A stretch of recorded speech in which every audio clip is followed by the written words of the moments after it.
Doctor BR Ambedkar Konaseema జిల్లాలోని రావులపాలెంలో auto driver సేవలో కార్యక్రమం ఘనంగా జరిగింది.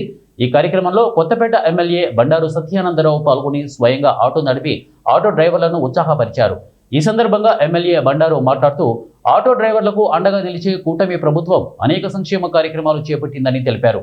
ప్రధాని మోదీ, ముఖ్యమంత్రి చంద్రబాబు, ఉప ముఖ్యమంత్రి పవన్ కళ్యాణ్ నేతృత్వంలో రాష్ట్రం అభివృద్ధి దిశగా పరుగులు తీస్తోందని అన్నారు.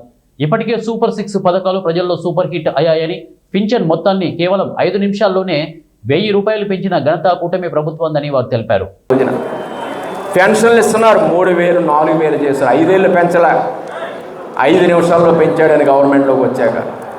5 సంవత్సరాలు కానారు 1000 రూపాయలు పెంచితే 5 నిమిషాల్లో పెంచి గడిచిన 3 నెలలకు కూడా కలిపి 7000 రూపాయల పెన్షన్ తొలిసారిగా అందించిన ప్రభుత్వం ఈ దేశంలో ఏదైనా ఉంది. అత్యధికమైన పెన్షన్ ఇస్తున్నటువంటి రాష్ట్ర ప్రభుత్వం ఏదైనా ఉంది అంటే అది ఎన్డీఏ కూటమి ప్రభుత్వం ఆంధ్రప్రదేశ్లో సగర్వంగా నేను మీకు మనవి చేస్తూ ఉన్నా.